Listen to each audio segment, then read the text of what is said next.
Ya, selamat sore. Shalom. Selamat Natal. Ya, kita bersyukur kepada Tuhan kalau pada sore hari ini kita bisa merayakan Natal. Itu berapa waktu lalu Kristo ya, WA saya sudah berapa tahun nggak pemuda nggak bikin Natal. Jadi kita merayakan Natal pada hari ini secara khusus untuk pemuda, dan saya kira ini adalah hal yang baik juga untuk pemuda mengingat sekali lagi mengenai cinta kasih Tuhan atau kasih karunia Tuhan. Pada sore hari ini kita akan membuka Alkitab kita. Mari kita buka dari Injil Lukas pasal yang kedua. Injil Lukas pasal yang kedua. Kita akan baca bergantian ayat 1 sampai dengan ayat yang ke-7 untuk kemudian kita sama-sama melihat bahwa kekristenan itu adalah sebuah agama, sebuah entitas yang mengakar di dalam sejarah. Mari kita lihat Injil Lukas pasal 2 ayat 1 sampai 7. Kita baca bergantian sampai ayat 6, lalu ayat 7 kita baca sama-sama. Pada waktu itu Kaisar Agustus mengeluarkan satu perintah, menyuruh mendaftarkan semua orang di seluruh dunia.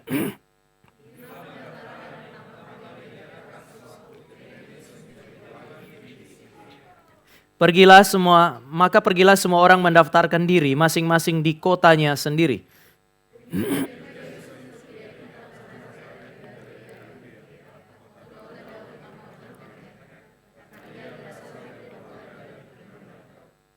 Supaya didaftarkan bersama-sama dengan Maria tunangannya yang sedang mengandung.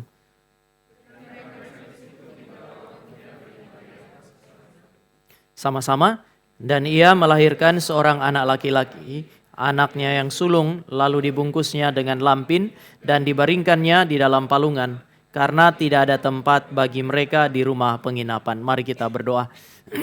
Tuhan, kami datang kepadamu, kami bersyukur karena hari ini kami boleh sekali lagi membuka Alkitab kami, melihat bagaimana Allah berkarya di dalam sejarah. Kami bersyukur karena kekristenan bukan agama yang tercabut dari sejarah, tetapi Allah yang adalah kekal membawa kekekalan ke dalam dunia, dan kami melihat itu terjadi di dalam sejarah manusia. Kami bersyukur untuk kasih karunia Tuhan, dan kami berdoa kiranya Tuhan hadir ketika kami membaca dan merenungkan kebenaran firman yang kami baca. Di dalam nama Tuhan Yesus kami berdoa. Amin.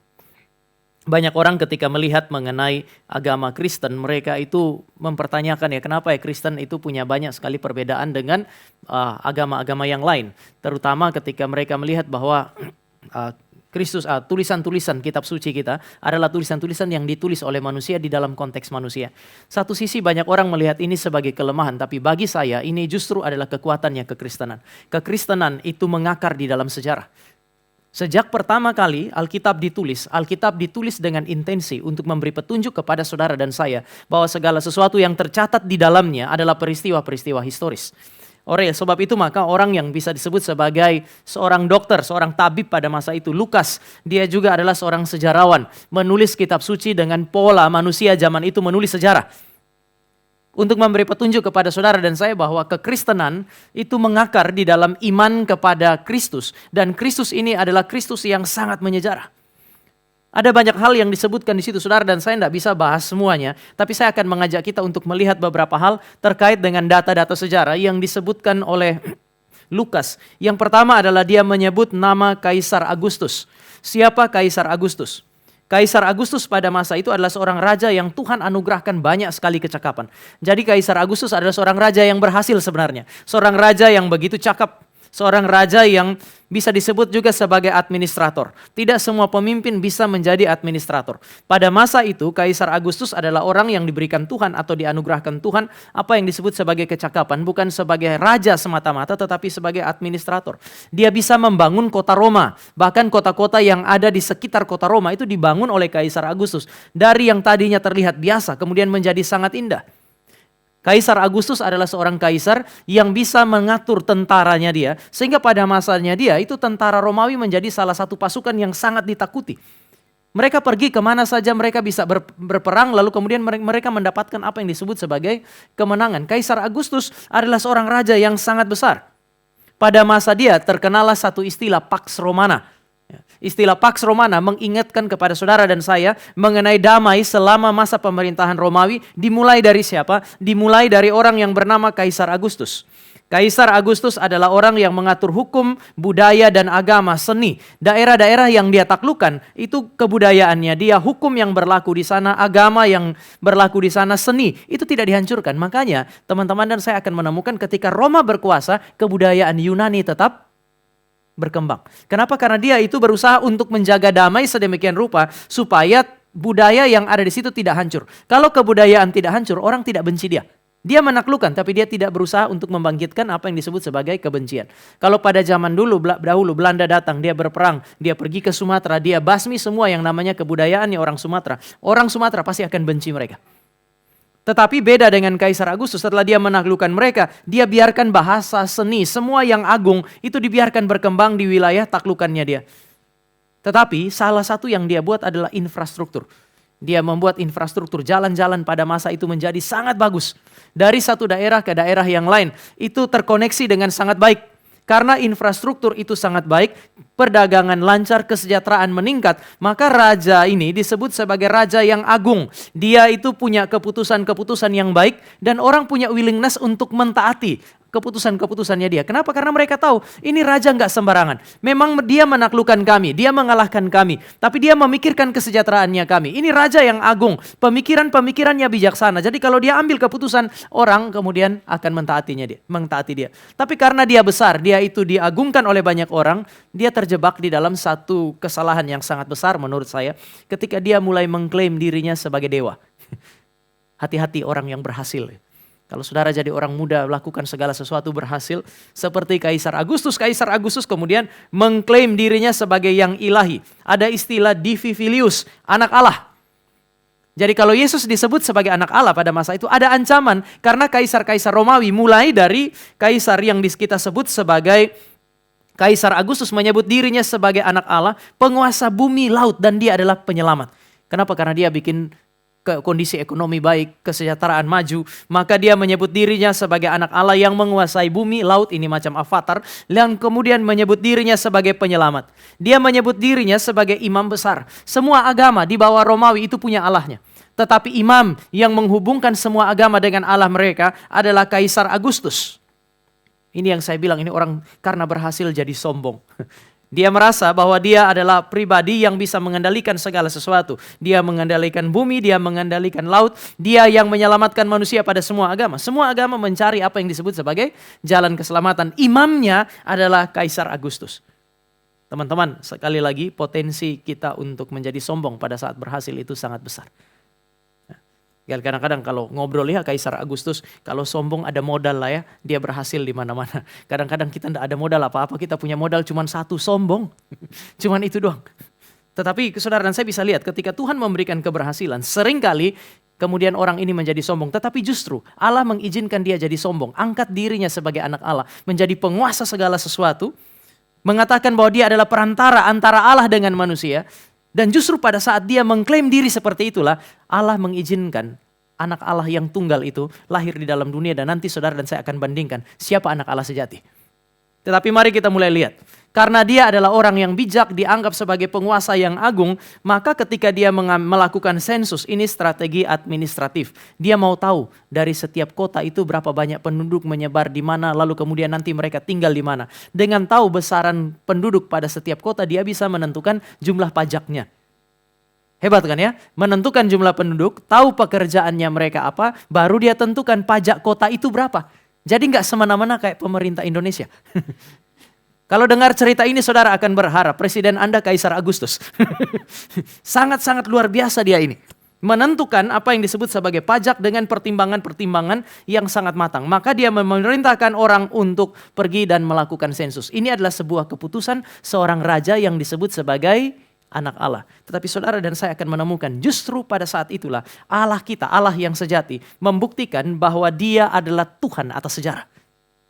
Ketika Kaisar Agustus mengambil keputusan untuk memanggil semua orang pergi ke setiap daerah, Allah memakai keputusan Kaisar Agustus untuk melayani rencananya. Sekali lagi ya, Kaisar Agustus pakai pemikirannya dia, bikin rencana yang namanya sensus. Allah pakai rencananya Kaisar Agustus itu untuk melayani rencananya dia, sekaligus melayani Kristus punya proses kelahiran. Justru sensus inilah yang membawa Yusuf dan Maria pergi ke Bethlehem.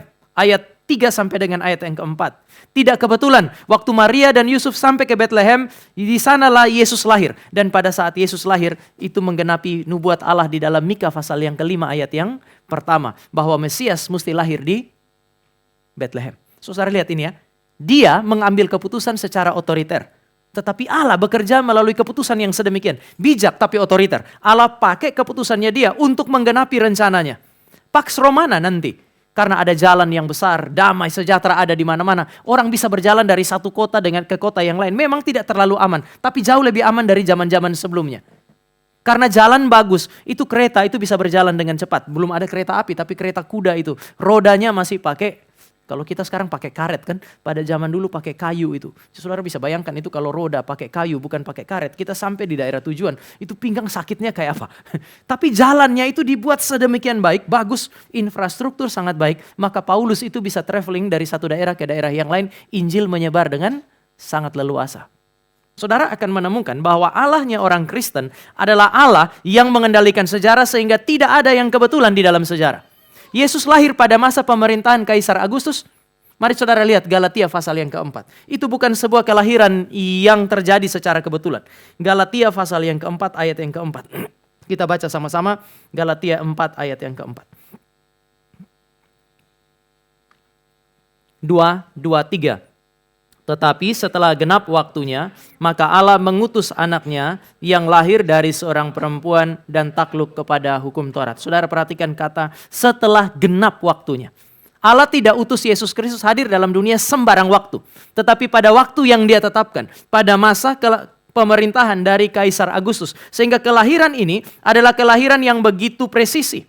Dia tidak hadir secara kebetulan. Allah membangkitkan Kaisar Agustus, memberikan kepada Kaisar Agustus apa yang disebut sebagai bijaksana. Dia berhasil, dia terlihat begitu agung.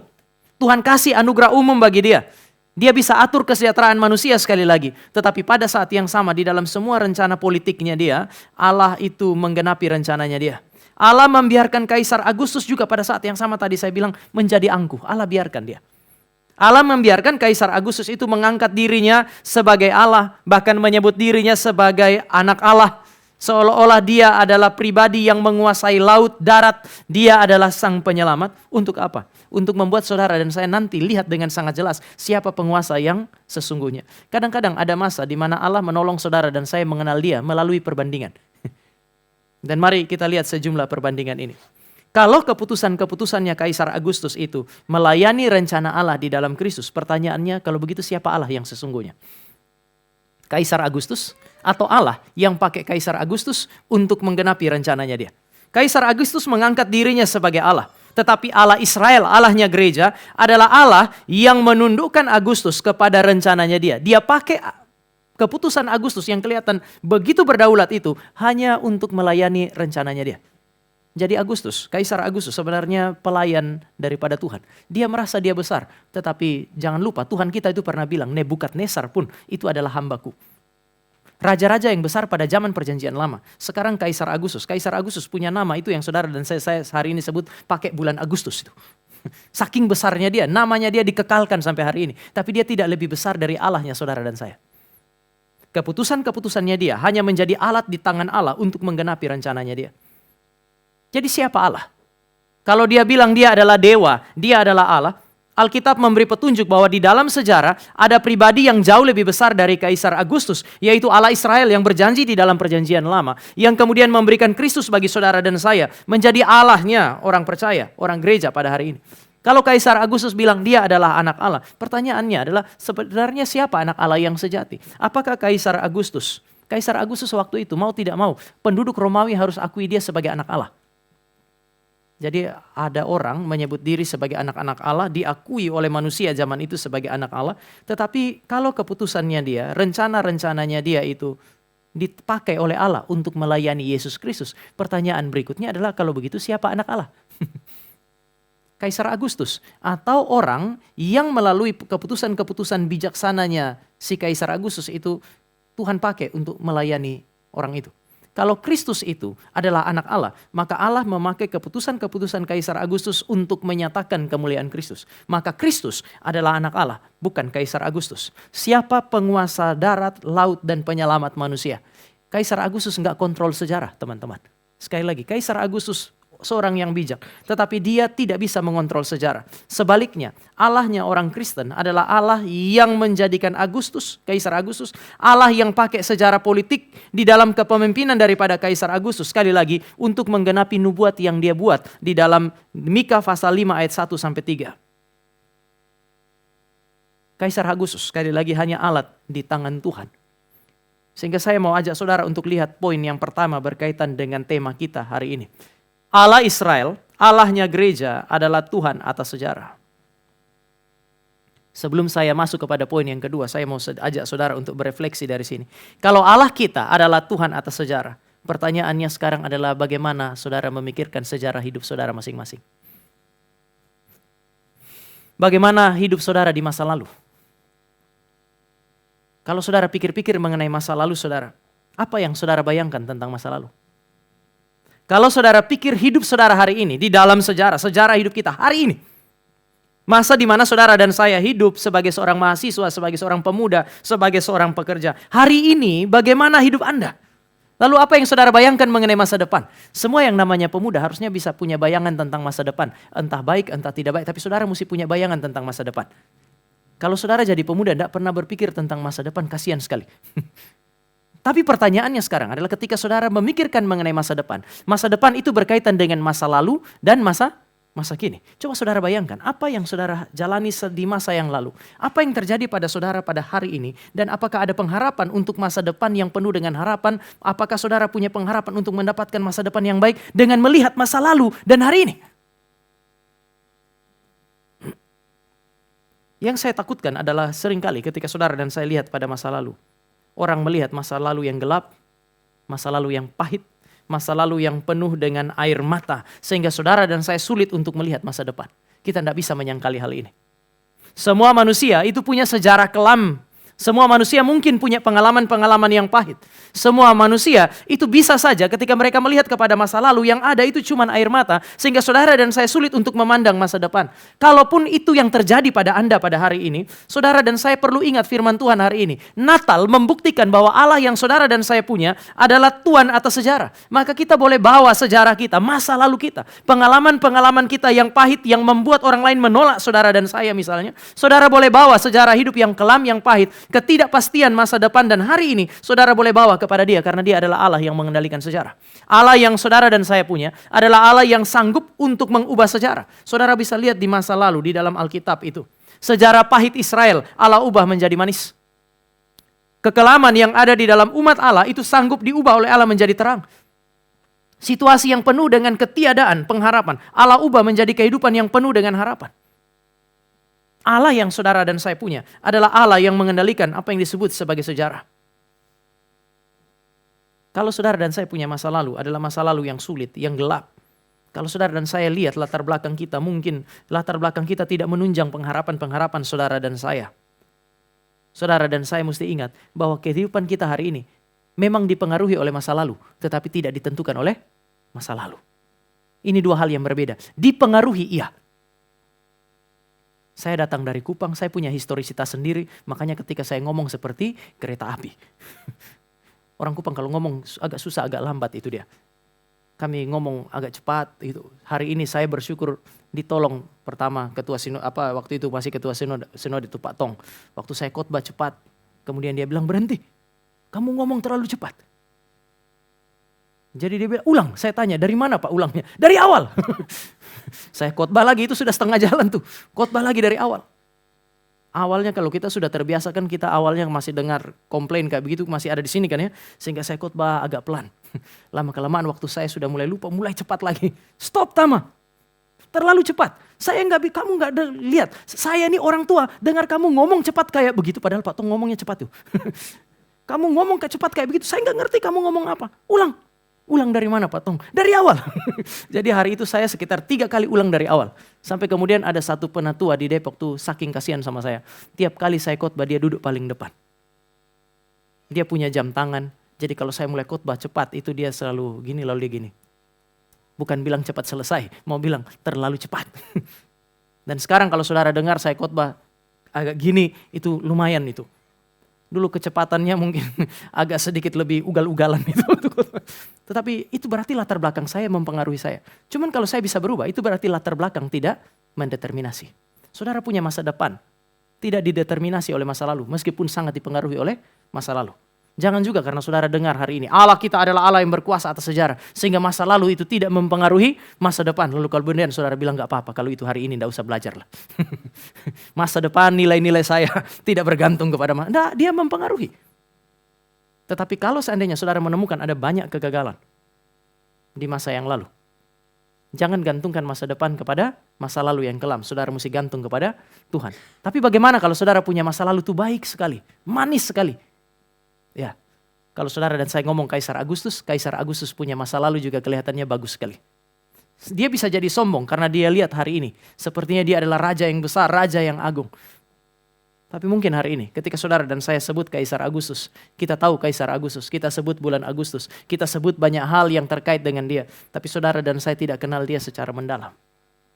Alkitab bilang sejarah itu hanya mengingatkan saudara dan saya kepada orang-orang besar. Tapi seringkali saudara dan saya, sejarah membuat saudara dan saya juga melupakan mereka pada saat yang sama. Tetapi hari ini saudara dan saya diajar untuk memberi diri kita sebagai orang-orang muda, menyerahkan masa lalu kita hari ini dan masa depan saudara dan saya kepada Allah. Karena satu-satunya yang memegang kendali atas sejarah adalah Allah yang saudara dan saya kenal di dalam Kristus. Yang kedua, saya mau ajak saudara dan saya untuk melihat cerita ini. Ketika Yesus Kristus datang, Allah menempatkan dia sebagai pusat daripada sejarah. Ini hal yang kedua. Kalau kita lihat, kita kan sekarang adalah Masehi dan sebelum Masehi dalam bahasa Indonesia. Tetapi kan kalau saudara lihat di dalam konteks bahasa Inggris diterjemahkannya kenapa? Before Christ dan AD itu Anno Domini, di dalam tahun Tuhan. Jadi sejarah itu hari ini, orang mau suka Kristus atau tidak suka Kristus, mereka hidup di dalam sejarah yang selalu dibagi menjadi dua dan ada satu tokoh yang ada di tengah, namanya Kristus. Maka sejarah sebelum Yesus Kristus sampai hari ini ditulis dengan BC, Before Christ, sebelum Kristus. Setelah dia itu ditulis dengan kata AD, Anno Domini, di dalam tahun Tuhan. Siapa Tuhan yang dimaksud? Kristus. Ketika orang mau menolak dia, mereka lupa bahwa mereka hidup di dalam sejarah yang berpusat kepada Kristus ini dan sejarah manusia hari ini didefinisikan berdasarkan dia.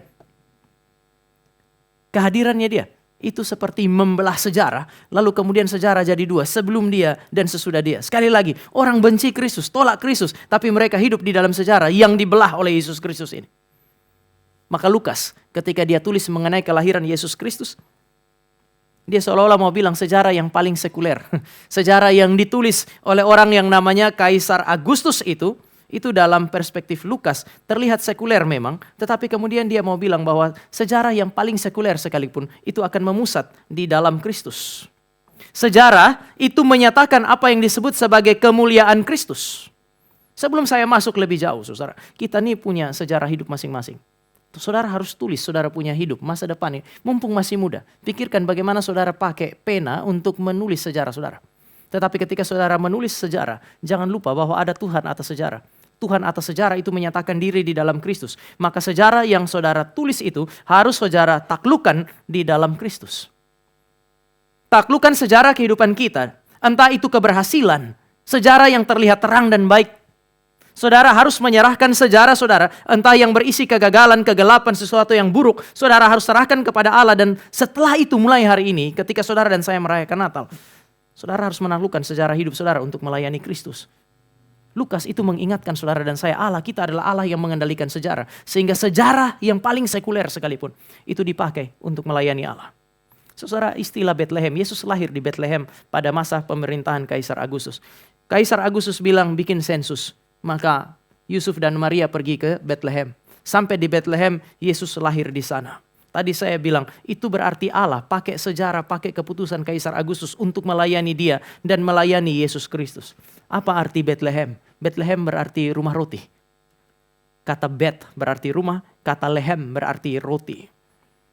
Bethlehem itu menjadi penting. Kalau saudara dan saya baca di dalam 1 Samuel Di dalam 1 Samuel pasal yang ke-20, Bethlehem adalah tempat di mana Daud memulai karirnya sebagai seorang muda yang hanya menjadi penggembala domba. Bethlehem adalah kota kelahirannya Daud. Bethlehem berbeda dengan Sion. Pada masa itu Sion adalah kota yang sangat besar, kota yang agung. Bethlehem itu bukan apa-apa. Tetapi Daud itu lahir di sana. Saudara tahu Daud itu diurapi menjadi raja meski belum menjadi raja. Di mana? Di Bethlehem.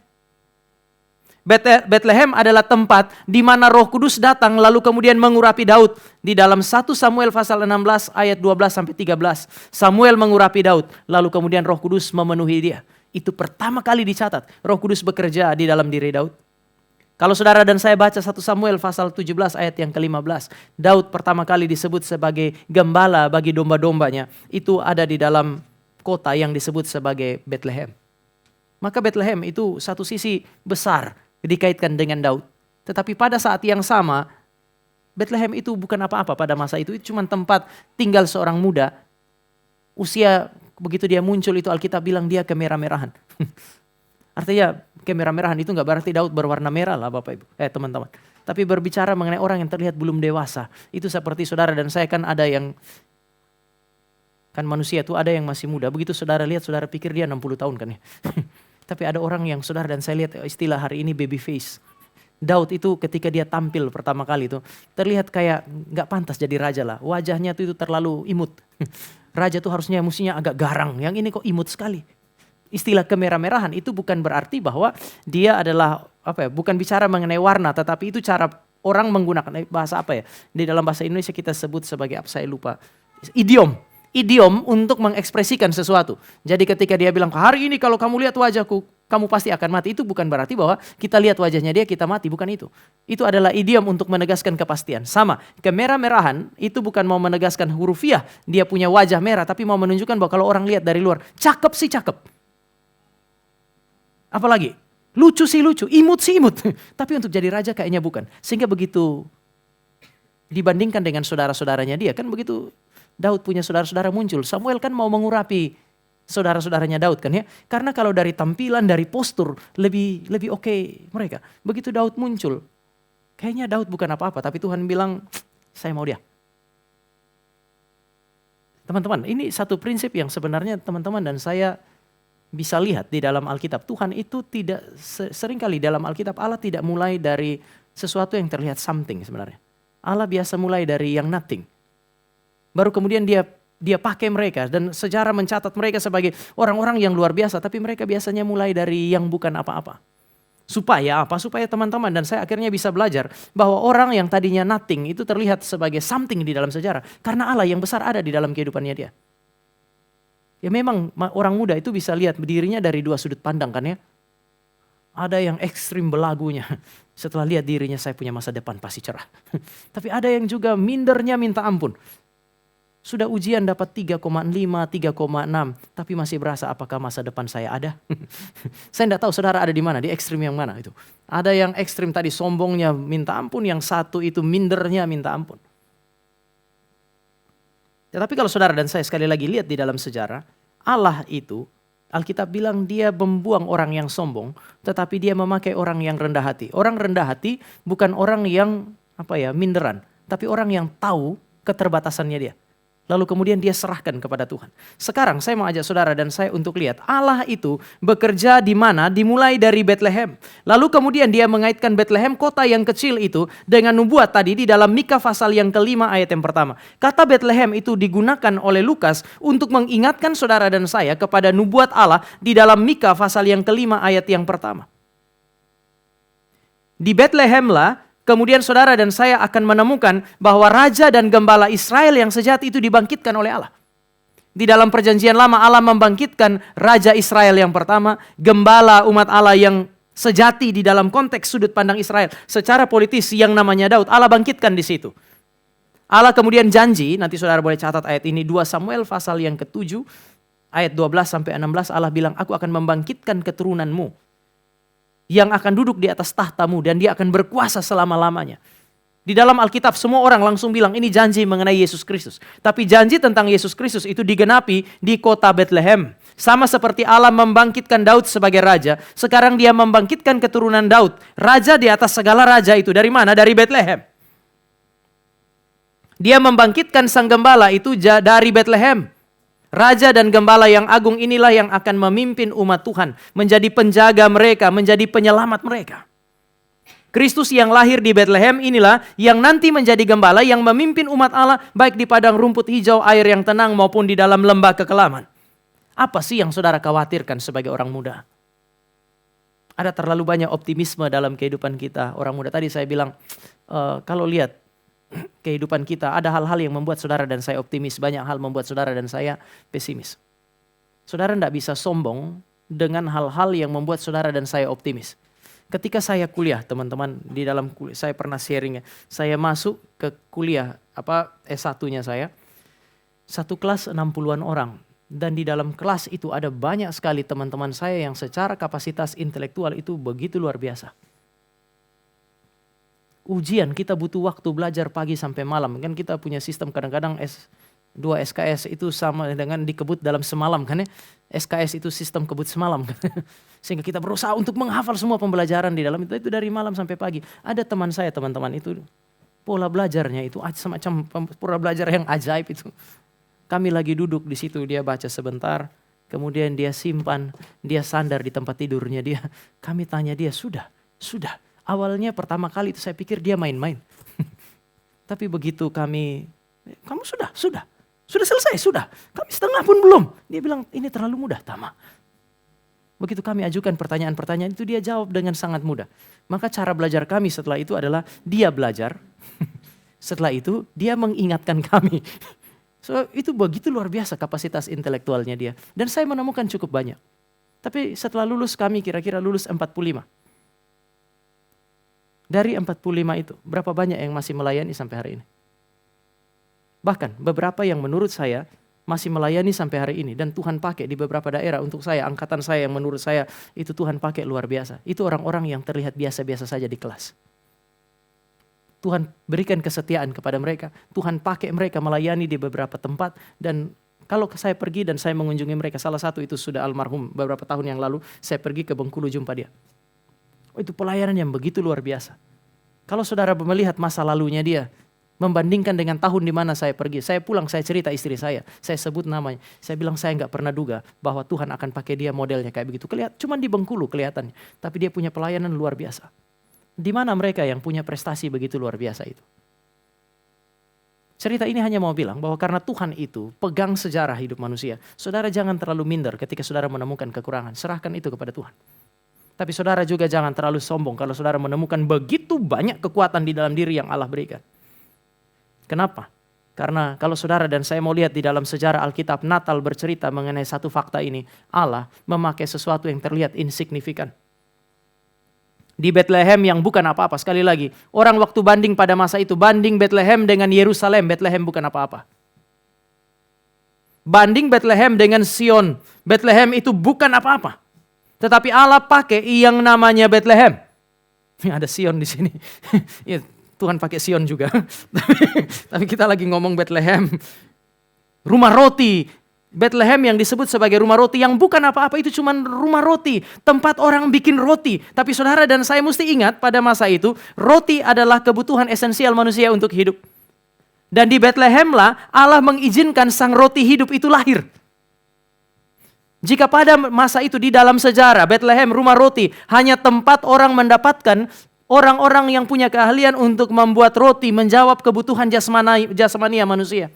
Di dalam perjanjian baru, saudara dan saya akan menemukan Allah mengubah Bethlehem menjadi tempat lahirnya sang roti hidup untuk menjawab kebutuhan-kebutuhan spiritual manusia.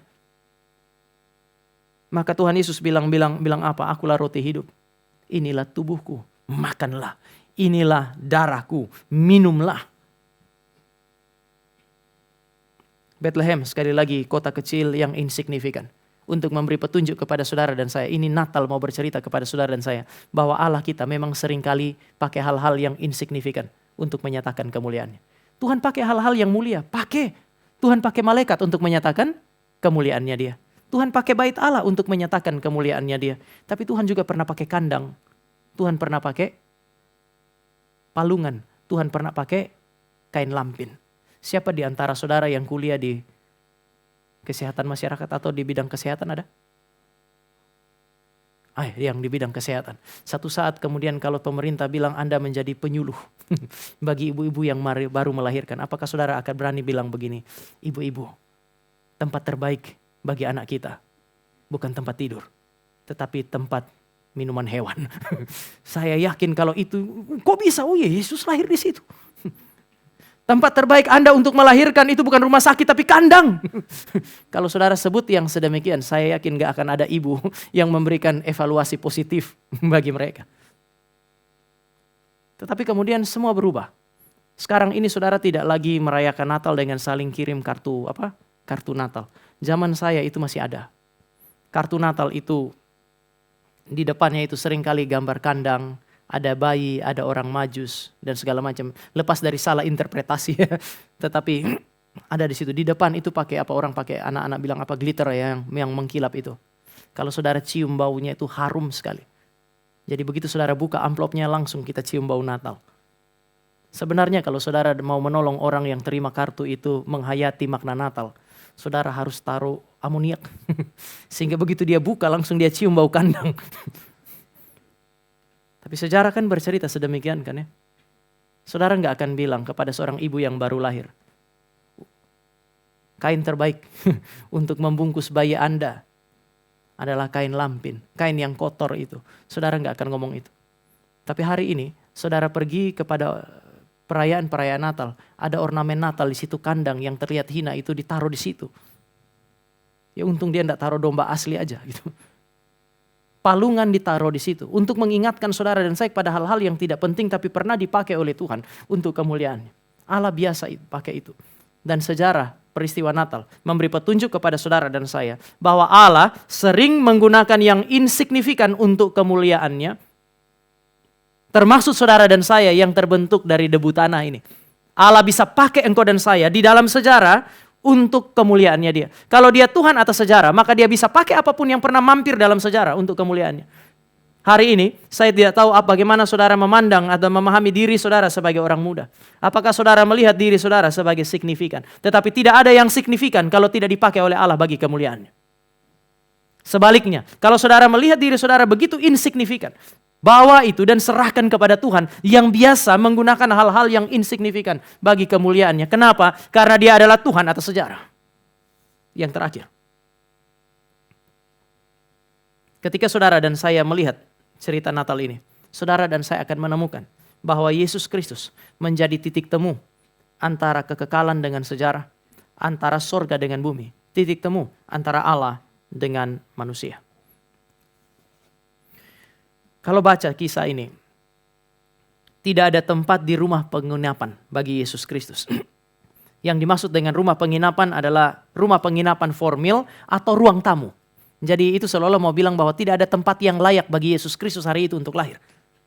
Apakah karena orang Bethlehem jahat? Kan kita bisa seringkali membayangkan itu kan ya. Bethlehem ini terlalu. Masa sih kota itu tidak ada tempat bagi Yesus Kristus? Oh ya, tapi saudara dan saya mesti ingat, ini bukan bercerita mengenai kejahatan orang Bethlehem. Hati-hati ketika saudara baca bagian ini, lalu kemudian kita menginterpretasi bahwa ini menunjukkan kejahatan orang-orang Bethlehem. Tidak, pada masa itu ada yang namanya hospitality. Kalau ada tamu, tamu harus dilayani. Yang menjadi persoalan pada masa itu adalah Bethlehem adalah kota kecil. Di kota kecil seperti Bethlehem, mungkin tidak banyak, bahkan tidak ada penginapan. Ya saudara bilang, masa sih penginapan kecil aja kayak kos-kosan gak ada? Mungkin tidak ada. Pada masa itu kota kecil siapa yang mau pergi ke sana? Kalaupun ada tidak banyak. Dan sudah tidak banyak, saudara mesti ingat pada masa itu ada sensus. Maka orang dari berbagai daerah kembali ke Bethlehem, kota kecil itu. Ditambah lagi hadirnya tentara Romawi karena pada masa itu ekstremisme Yahudi membuat Romawi sangat berhati-hati. Maka semua kota tempat di mana orang Yahudi pulang, apalagi saudara mesti ingat Bethlehem itu diingat sebagai kota Raja Daud. Orang Romawi tahu itu. Maka kalau ada konspirasi untuk membangkitkan sebuah kerajaan yang melawan Romawi, mestinya dimulai di Bethlehem. Maka mereka akan kirim tentara. Dan tentara Romawi pada masa itu ketika mereka mau nginap di rumah Anda, dia tidak akan permisi. Kami tentara kerajaan. Itu seperti di Indonesia juga pada zaman Soeharto dan kadang-kadang pada zaman ini. Dia ambil tanah saudara atas nama kepentingan seluruh bangsa. Sama, kalau dia mau tidur pada hari itu dia masuk ke ruang tamu, dia akan tidur di tempat-tempat yang layak untuk ditiduri oleh manusia. Jadi persoalannya bukan kota Bethlehem itu berisi orang-orang jahat yang tidak memberi ruang yang layak bagi tamu. Tetapi mungkin memang pada saat itu, kota yang kecil itu sudah terlalu padat. Pergi ke rumah saudara pun kita tidak akan menemukan tempat yang cukup bagi Maria dan Yusuf untuk hadir di sana dan meletakkan anak mereka. Maka dikatakan bahwa dia ada di dalam satu tempat yang harus saudara dan saya tafsirkan itu mungkin tidak hurufiah kandang juga. Terlalu ekstrim. Para penafsir mengatakan istilah, jadi satu kata yang digunakan di situ adalah kata kataluma. Kataluma itu bukan hurufiah kandang teman-teman. Tetapi ada rumah utama. Lalu itu kan kita itu rumah di belakang ada kandang. Yang disebut sebagai kataluma itu bukan kandangnya. Tetapi ruang penghubung antara rumah dengan kandang. Jadi mungkin ketika datang ke tempat itu sudah nggak ada tempat, maka dikasihlah tempat yang disebut sebagai kataluma tadi. Penghubung antara rumah utama dengan kandang. Jadi sekali lagi jangan juga bayangannya kita tuh kandang. Tapi memang kalau di ruang penghubung itu karena tidak ada tempat bagi bayi untuk tidur. Mau tidak mau dia harus ambil palungan untuk meletakkan bayinya. Jadi kita juga tidak boleh terlalu, sekali lagi jangan terlalu ekstrim menafsirkan bagian ini. Tetapi paling tidak ayat ini berbicara mengenai the humble beginning of the Son of God. Ketika dia mulai di dalam sejarah, kita mesti pakai istilah ini mungkin. The humble beginning of the Son of God. The humble beginning of the Son of David. Seperti Daud, Yesus itu tidak mulai dari Sion. Dari Yerusalem, dah. Yesus seperti Daud, dia mulai dari Bethlehem yang terlihat kecil. Untuk memberi petunjuk kepada saudara dan saya memang di dalam dunia. Tidak ada tempat yang layak bagi dia. Sekali lagi, di dalam dunia ini, kalau anak Allah itu benar-benar lahir dalam segala kemuliaannya dia. Toh dunia, tempat yang paling mulia di dalam dunia ini. Tidak ada tempat yang layak untuk menampung dia. Kelahiran di kandang, kelahiran di dalam kondisi yang tidak layak, itu merupakan sebuah gambaran mengenai manusia dan dunia. Yang sangat buruk, sangat tidak layak. Sangat tidak diinginkan. Kalau Allah mau hadir dalam kondisi itu, saudara dan saya tidak menginginkan tempat itu, tetapi kalau Allah mau hadir dalam kondisi itu berarti Allah seolah-olah sangat menginginkan saudara dan saya. Meskipun kita tidak menginginkan tempat itu, tidak layak, tapi Allah itu mau hadir di tempat yang tidak layak, karena dia sangat menginginkan dan mengasihi saudara dan saya. Kalau dikatakan Yesus lahir untuk mencari manusia berdosa, itu dia. Kelahiran di tempat yang terlihat tidak layak adalah sebuah kelahiran yang merupakan kelahiran yang menggambarkan semuanya itu. Dia datang untuk mencari saudara dan saya. Dia mengunjungi kita, dia masuk ke dalam tempat yang tidak layak karena dia mengasihi kita, dia menginginkan teman-teman dan saya. Tempat itu memang tidak sesuai dengan harapan manusia sih. Mari saudara lihat cerita ini. Siapa yang mau di sana? Yesus Kristus hadir sebagai seorang bayi. Siapa yang pernah berharap bahwa seorang raja di atas segala raja, penguasa atas sejarah akan lahir dalam kondisi itu. Dibungkus dengan kain lampin itu seperti kalau yang perawat hari ini, kalau ada anak lahir di bedong itu. Di bedong sehingga tangannya seperti nggak bisa bikin apa-apa, kakinya nggak bisa bikin apa-apa. Ini menggambarkan apa yang disebut sebagai kerapuhan. Yesus lahir sebagai bayi yang rapuh, terlalu terbatas, nggak bisa urus diri sendiri. Membayangkan ini menjadi Mesias. Dia terbungkus dengan lampin, menggambarkan ini terlahir dalam kondisi yang sangat miskin. Terlalu miskin. Saudara tidak akan pernah membayangkan saudara mau lahir atau kalau saudara sudah lahir hari ini. Membayangkan besok kalau saya punya anak dia akan lahir dalam kondisi seperti Yesus. Meskipun saudara dan saya percaya kepada Yesus. Saudara dan saya tidak menginginkan anak kita lahir dalam kondisi seperti Yesus kan ya. Dia terlahir dalam kondisi yang paling tidak diinginkan. Tetapi dalam kondisi yang tidak diinginkan inilah dia menyatakan kemuliaannya. Dia berjalan dari kondisi yang paling tidak diinginkan menuju kepada satu kondisi yang mulia. Tadi saya menyebut istilah ini roti hidup. Lahir di Bethlehem untuk menebus dan menyelamatkan saudara dan saya. Dia adalah gembala. Dia adalah raja yang lahir di Bethlehem, kota kecil itu. Untuk menegaskan kemuliaannya dia. Dia adalah penakluk iblis, dosa dan maut.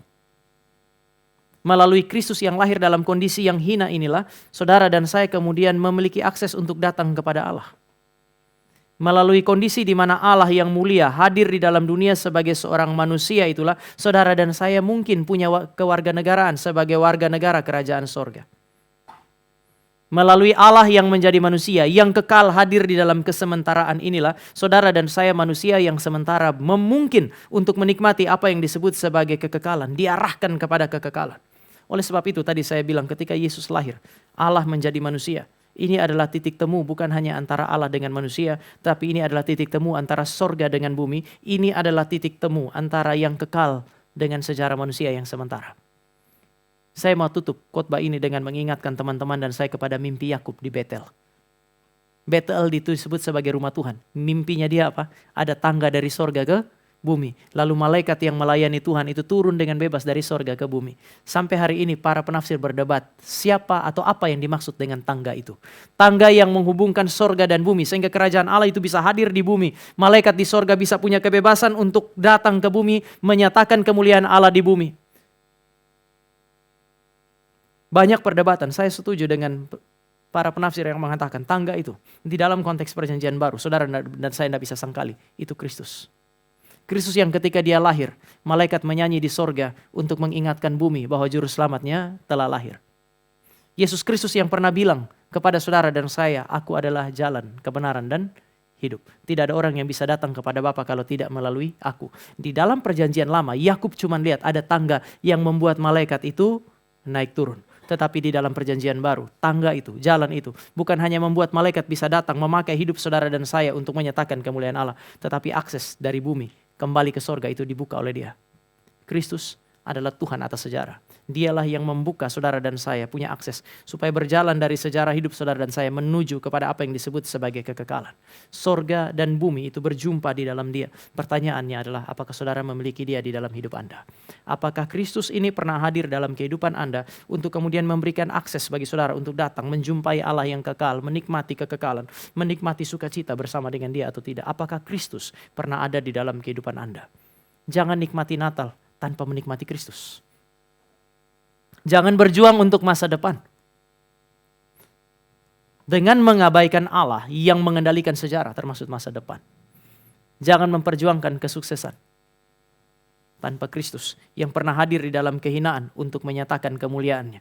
Karena saudara tidak akan pernah menikmati apa yang disebut sebagai kesuksesan tanpa Allah di dalam kehidupan Anda. Mari kita berdoa. Kami datang kepada Tuhan. Sekali lagi kami datang dan menyerahkan saudara-saudara kami, orang-orang muda ini. Ketika kami merayakan Natal, pemuda dan mahasiswa, kami bersyukur karena Allah kami adalah Allah yang mengasihi dan mencintai kami, sehingga Dia hadir di dalam dunia. Dia hadir sebagai manusia yang hina, namun melalui kelahiran yang sedemikian pun kami masih bisa melihat kemuliaan.